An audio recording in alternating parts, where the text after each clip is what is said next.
Hello commanders and welcome to part 32 of the Rise of Austria series. We stopped in the last part in the Gibraltar naval battle between United States of America and the Austrian Empire. USA is trying to break through the Gibraltar Strait with a stack of attack submarines and another stack of frigates and destroyers, but here I am trying to hold them off with my one destroyer and three cruisers with the combination of the cruise missiles. You see here that I'm trying to launch a lot of cruise missiles on them. Half of them has been intercepted, but we managed to kill one destroyer. One of our cruise missiles has landed on that task force. Another cruise missile is on the way, and let's see what is going to happen to that task force. Okay, it lost one frigate.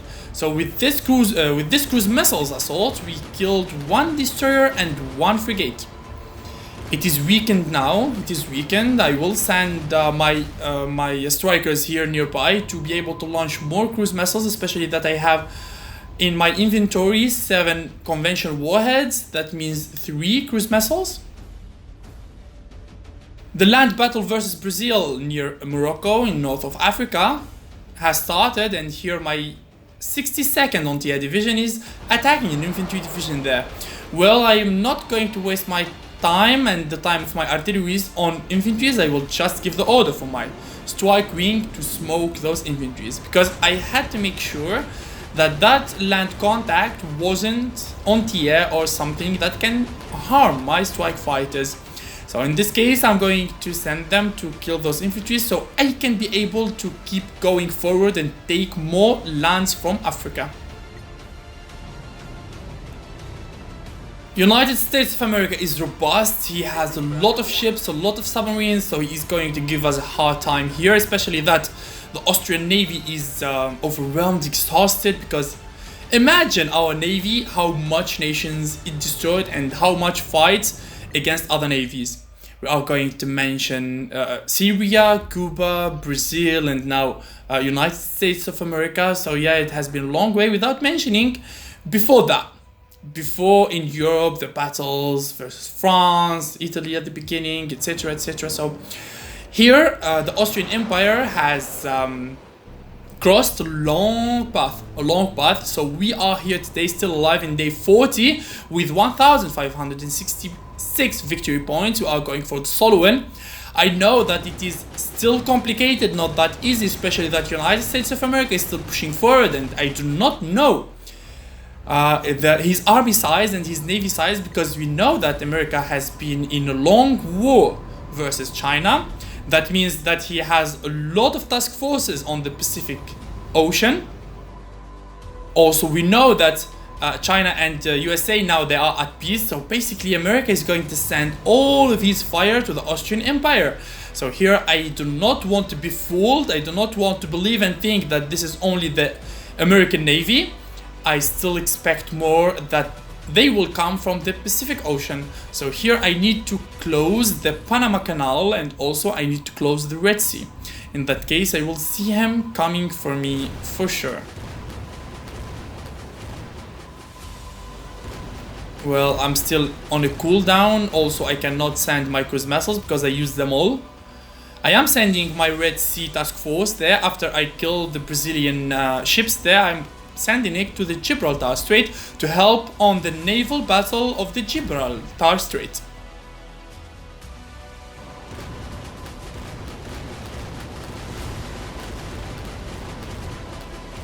You see that is an attack submarine revealed by my destroyer.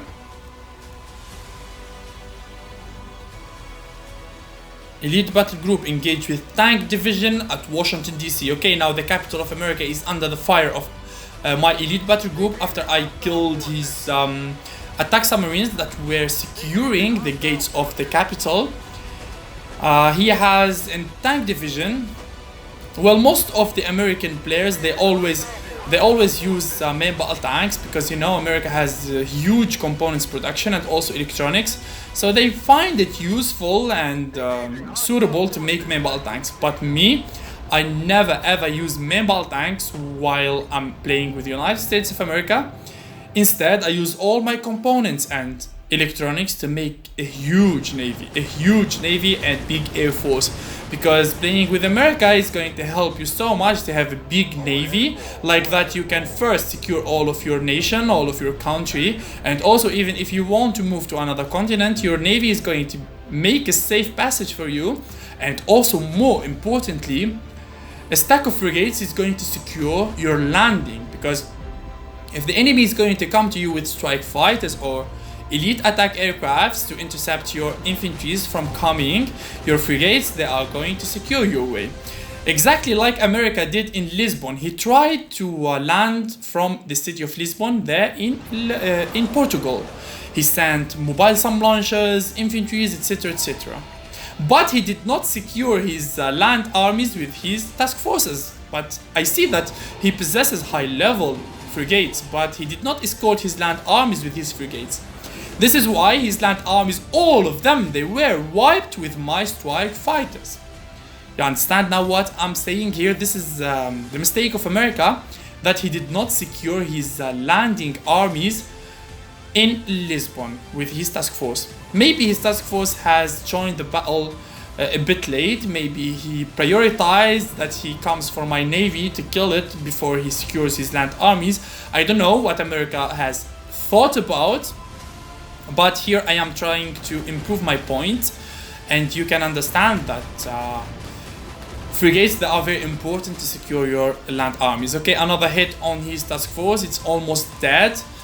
We already dealt a lot of damage to him from a full stack of three destroyers and 2 frigates. Now it's down to two destroyers and only 1 frigate, and they are almost dead because the hit points are very low.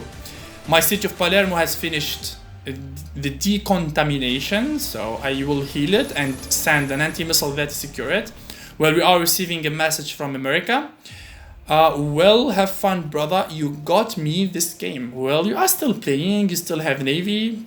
I hope America does not surrender now. I don't want him to surrender, actually.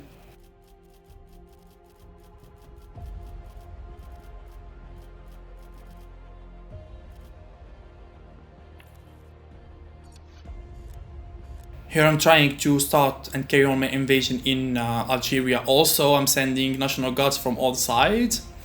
I thought for sure those troops would at least make land. Well, this is what I was thinking about when he sent his land armies to Lisbon. He thought that he will land, but he did not count, and he did not really anticipate that my air force is going to be waiting for him. I knew about it. I knew about it ahead, because if America is going to attempt a landing, it's going to be either from Portugal, as it is going to be the closest point, or he will try to make it in Calais or Normandy in France. These are the points that he will use at most to make a short way directly to Austria, to the center of Europe. But I covered these 2 points with strike fighters, and especially, and more importantly, if I am going to see any kind of movement there, I will bombard them with my strike fighters, and furthermore, I will land a lot of cruise missiles on it. Okay, I cooled down a little, gave my elite battle group a chance to recover. You see, I resided him in front of Washington DC in shallow waters, and my cruisers, they are healed. They are healed a bit. Yeah, I like that. Okay, now it's going to be the second wave of assaults on the capital. I need to destroy it to ashes. Oh wow, look at this, boys. Another naval contact is arriving. Another naval contact. Looks like America is sending everything to us. Everything to us. Looks like I am trapped here. I am trapped. I don't know if it is America or Brazil. I have no idea. But what kind of solution you are going to propose for me, guys? What kind of way I need to go so I can skip this bad situation. Thank you guys for watching today's episode. We are going to meet in the next one. Bye bye.